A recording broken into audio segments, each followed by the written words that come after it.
Bueno, vamos a conversar en esta parte del programa sobre el goce con una psicóloga desde el punto de vista de la neurociencia. ¿Cómo nos está afectando todo esto? Vamos a conversar con Carolina Vázquez Hernández. Ella es psicóloga especializada sobre todo en el área femenina y perinatal. Y es además, y este término me encanta, jardinera de la psique. ¿Cómo estás, Carolina? ¿Cómo te ha ido? Qué bueno tenerte aquí en Diálogos Pospandémicos. Y bueno, cuando uno habla de goce, bueno, el goce mayor quizás pues sea estar con aquellas personas que queremos, ¿no? Y esto nos ha puesto barreras. ¿Cómo has visto tú que nos ha afectado esta situación? Bueno, Marisabel, encantadísima de estar aquí compartiendo contigo y nutriendo a tu audiencia y ojalá que llenando de chispas de semillas para ese jardín psíquico que florezca en la primavera que nos toca después de tal invierno, ¿no? Mira, hay cosas importantes que quiero compartir y que serían importantísimas que reflexionáramos en general. El primer aspecto es preguntarnos quiénes éramos antes de que llegara la pandemia y qué territorio había para que se generara la pandemia y qué nace después de eso. No es lo mismo que estuviéramos post un terremoto y llegó una pandemia, que estuviéramos en un momento muy pleno de nuestra vida y llega una pandemia. Entonces siempre es importante ver cuando sucede un evento que impacta tanto nuestro ser como estábamos nosotros. Incluso si Ujú. lo comparamos, Marisabel, con el mismo virus, si le da el virus a una persona sana, las consecuencias eran menor a que una persona tuviera un territorio de base con algunas patologías, ¿no? Entonces, desde la mirada psicológica, desde la mirada analítica, psicoanalítica, este periodo psicosocial que estábamos viviendo como humanidad era un momento centrado en el goce, Ujú. centrado en la búsqueda de placer, mostrar mi placer por las redes. O sea, estamos en un momento en donde la humanidad está como en un buen momento, por llamarlo de alguna manera, y yo tenía lugar y sentido en la medida que yo manifestaba que me podía ir de viaje, que me comía Ujú. la mejor comida, le tomo foto a la comida, le tomo foto cuando estoy en la playa. Había como una exaltación, y sigue habiendo una exaltación, por supuesto, a la vivencia del goce en sí misma. Que te llegue una pandemia en donde resignifica los lugares de muchas cosas tuyas, para bien y Ujú. para mal, porque puede resignificar lo que es un abrazo, por ejemplo. Algo que era extremadamente Sí. cotidiano se transforma en algo extraordinario, pero también se resignifica la vulnerabilidad. Ujú. Estábamos como un momento de la humanidad muy soberbia, que éramos como inmaculados, o sea, nada nos pasaba y llegó un virus y dijo, wow, ¿y si nos extinguimos? ¿Y si Mm. me muero?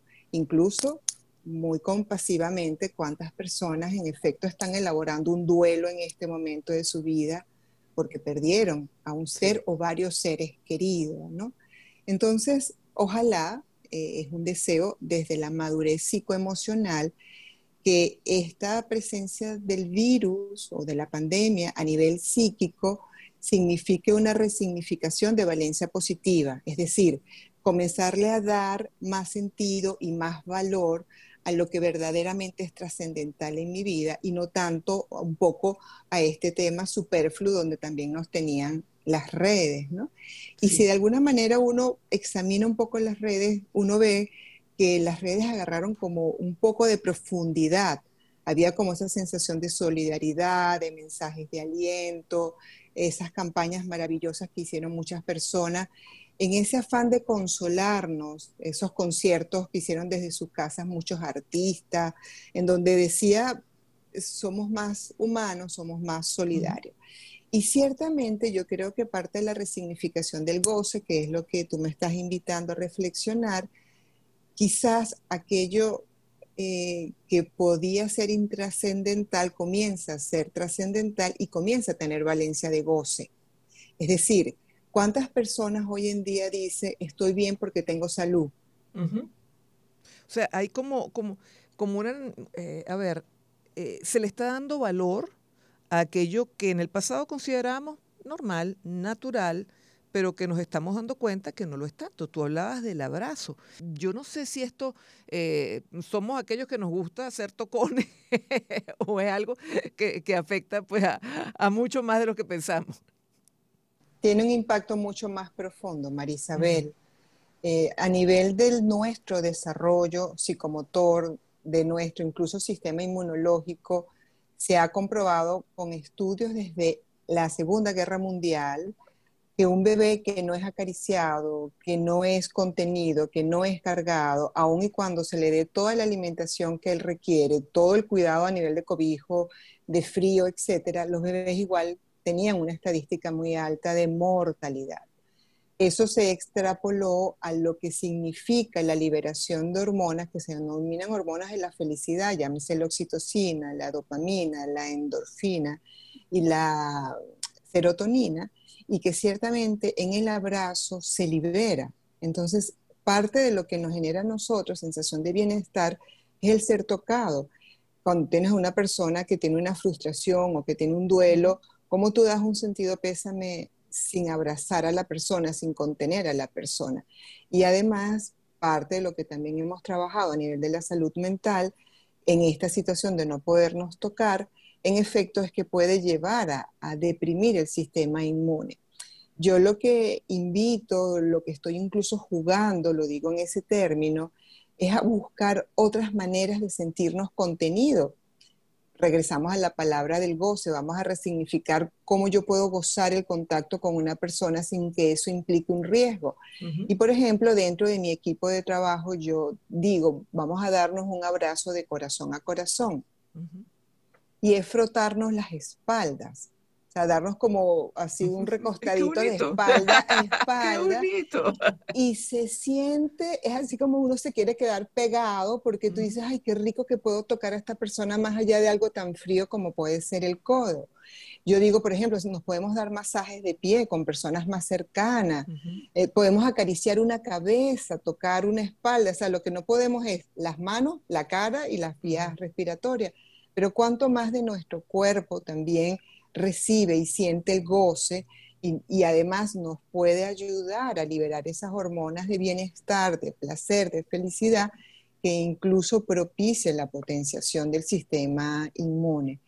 Entonces allí es parte de este post pandemia, cómo yo resignifico el contacto, cómo yo resignifico el placer que recibo a través del contacto y sobre todo, como tú lo dices, ¿verdad? Quienes somos tocones, es como que si nos hubiesen amputado las manos. Entonces tú dices, ay, o sea, uno se siente como súper Como si nos impotente. hubiesen amputado el tacto, que es aún más duro. Exactamente, exactamente. Entonces, bueno, yo la propuesta es a ser creativos, a imaginarnos cómo yo le puedo transmitir a esta persona mi afecto más allá del codo y que aún así haya la suficiente seguridad.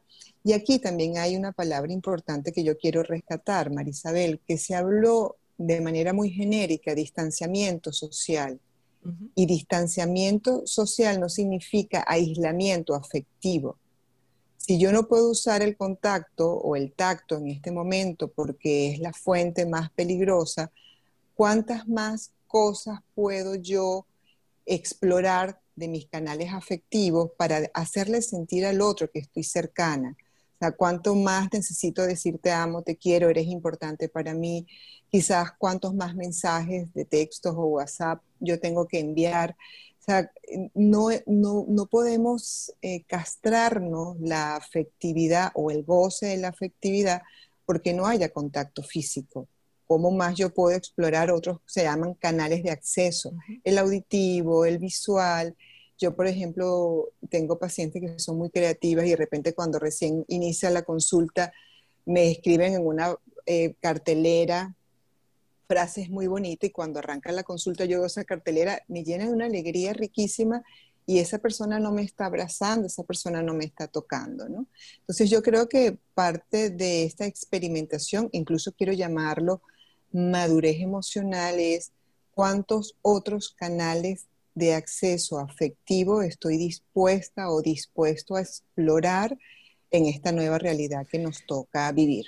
Y en esta exploración, fíjate, lo virtual tiene un elemento o un peso ahorita importantísimo.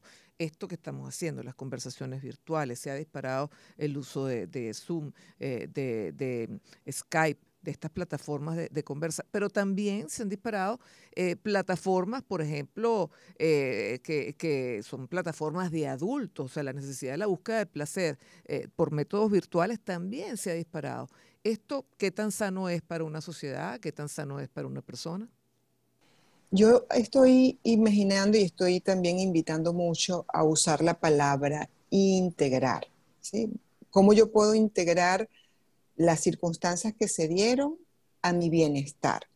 De alguna manera, estamos claros quienes estudiamos la mente, quienes estudiamos el cerebro, quienes estudiamos la parte psicoevolutiva, que hay muchos cambios que están siendo muy abruptos y que no pueden ser sustitutivos totalmente. O sea, por más que yo pueda, te lo acabo de manifestar, decirte 1000 veces te amo, nunca va a sustituir un abrazo. Ujú. E indudablemente nuestro cerebro necesita un tiempo para reacomodarse a esos nuevos canales de comunicación. Entonces yo lo que les invito a las personas, y por eso hablamos y hemos hablado de la palabra resignificar, es decir, yo he reconocido gracias a esta experiencia de la pandemia lo trascendental, lo importante, lo significativo que es para mí el contacto físico. Ujú. Comprendo que ya no lo voy a poder vivir de la misma manera y eso no significa irme al aislamiento, significa con qué personas sí puedo tener un contacto distinto porque es un círculo de seguridad y con cuáles personas definitivamente no. Porque también yo quiero hacer ese pequeño alerta que estas circunstancias ha activado muchas neurosis y muchas psicosis, ¿sí? Ujú. Entonces, yo no quiero tocar, no quiero salir de la calle, la paranoia, la desconfianza, o sea, no podemos eh, contaminar nuestro territorio psíquico, por eso me denomino Sí. jardinera de la psique, con componentes que en fin de cuentas trastoquen mi ecología psicoemocional. Entonces yo tengo que tener como ese llamado de conciencia, que si para mí es importante el contacto, yo tengo que buscar recursos. No me tengo que resignar a que ahora no puedo tocar absolutamente a nadie, ¿no? Mm. Entonces ahí hay una transición que además siempre lo digo, el ritmo del alma es lento, Marisabel. O sea, nuestra mente, siempre pongo ese ejemplo, esa fábula de la tortuga y la liebre. Nuestra mente es la liebre, pero nuestra alma y muchos de nuestros procesos psicoemocionales es la tortuga. Entonces yo no las voy a poner a competir. Yo quiero que ellas establezcan un pacto en pro de mi bienestar. Mi mente quiere ir mucho más rápido a regresar a una normalidad, Ujú. pero mi proceso emocional está impactado y yo Y no puedo, necesito acompasar ese proceso. sí, fíjate, Carolina, no podemos caer en el peligro de que la gente más bien, bueno, este mismo miedo lo lleva a encerrarse en sí mismo, no solamente en sus casas, sino en su yo me mí conmigo, e incluso hasta desde el punto de vista sexual, pues nos convirtamos todos en unos onanistas, pues a través de la búsqueda del placer por estos métodos que no nos generen peligro.